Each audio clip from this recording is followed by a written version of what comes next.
Aloha guys, what's going on? Thanks for coming back to the channel. If you're new, hit that like button, hit that subscribe button, become part of the hui and keep up with what's going on here. I'm doing a real quick video today that was brought on by a message I got from one of our former students in our basic pistol course maybe 2 or 3 weeks ago, asking me about my gear, what I like to use, how I choose it, and all that stuff, specifically belts and holsters. And when it comes to gear, I'm sure any shooter can spend like hours and hours talking about it. It's something that'll just lead you into a deep dark vortex, suck you up and never let you out. So to keep it short and easy, I'm going to talk about belts today real quick. Not anything in particular, not doing a review about anything, but just belts as an umbrella subject to kind of get your mind working and kind of understand what's going on as far as belts are concerned. So first off, with gear, don't buy cheap stuff. You don't have to buy like the top of the line, like the most expensive bougie stuff, but do your research and buy quality, because this, especially with your belt, because this is something that you will be carrying your holsters on, your mag carriers, all your kit. So make sure that you buy something that works, something that's quality, something that's not going to fail you in the middle of a course or a competition or whatever, or out on the field. So belts. The important thing with a belt, like I said, is you want to buy quality. This is something that is not quality. It's something that I picked up on Amazon when I first started my journey as a shooter, before I really knew anything. And the good thing about this belt is that it was very cheap. It was like, I don't know, $15. And the buckle is very robust. But the important thing about the belt part of the belt, is it's very flimsy. If you can see, it's real like oogly noodly, flippy floppy. I can squeeze it and it bends in my hands. When you're shopping for a belt, you want something rigid. You want something like something hard and strong, something like this. So you can see this guy here is very rigid. Okay, I can't bend that. And then put the reason for this, like I was saying, it's going to be holding all your gear. So what you don't want to happen is, this is my Glock 48. It's clear, nothing in the mag well, nothing in the chamber. Okay, I'm going to put an empty magazine in this guy. Okay, and this is a not very good holster as well. This is a Black Hawk holster. Okay, but for demonstration purposes, here we go. So you can see I'm going to put this paddle attachment on this holster, or paddle attachment on the belt, and it does this. Okay, and this is what's going to happen when you're wearing your belt. When you're running and gunning and you're rolling and doing flips and all kinds of crazy stuff, your gear is going to move around, and you don't want that to happen, because when you're training, when you're practicing, you want everything where you need it to be. Okay, if you see this guy right here, okay, this one is much more, well, I mean, it still does this because it's not on me, but you can see that it's much more rigid, and it holds the firearm up, holds the holster up. So you want a rigid belt. Okay, that's the most important thing.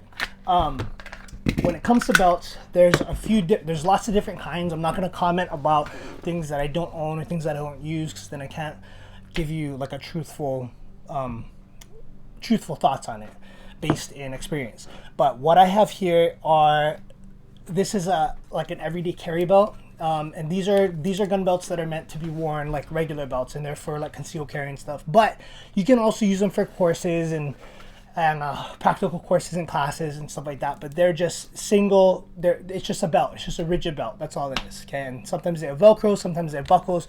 But like I said, the main thing is you want to get a rigid belt that holds the weight. So first type of belt I got here, EDC, or everyday carry belts. Just a regular belt that's stiff and holds weight. That's good.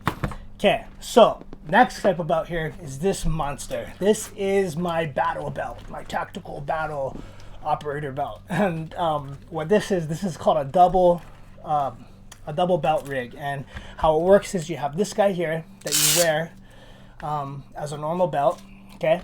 And it has Velcro on the outside, the loop part of Velcro, okay? And it goes all the way around. So you put this around your waist, and then this guy goes on the outside like this, clips right around you, and it marries up with this guy using Velcro, just like that.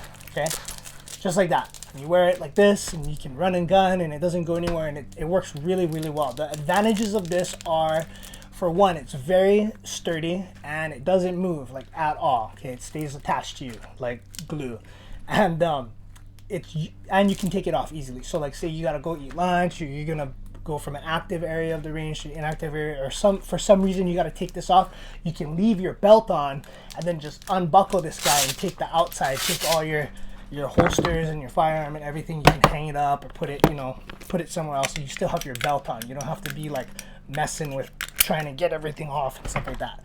That makes it real easy.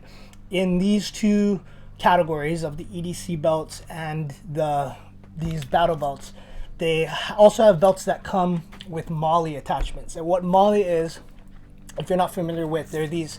It's a means of attaching accessories to like backpacks and belts or stuff like that. The military uses it, and it's these kind of like loops in here. And I enjoy these because you can really put your accessories wherever you want them to go. You just strap them in there. The junk thing is they're not really meant to like come off and on. It's kind of a pain to work with. So if you see here, and I'm kind of getting into the holsters part, I'm not going to do that, but this holster's got a MOLLE attachment here, and all it does is hook into the loops just like that. All right, so yeah, anyway, that's belts. Okay, belts as an umbrella. Get good stuff, get good gear, spend money on things that matter, and I think the belt is something that matters. So next video coming up, probably talk about holsters. I'm not sure yet, I don't know, but I'll see you guys next time. Thanks.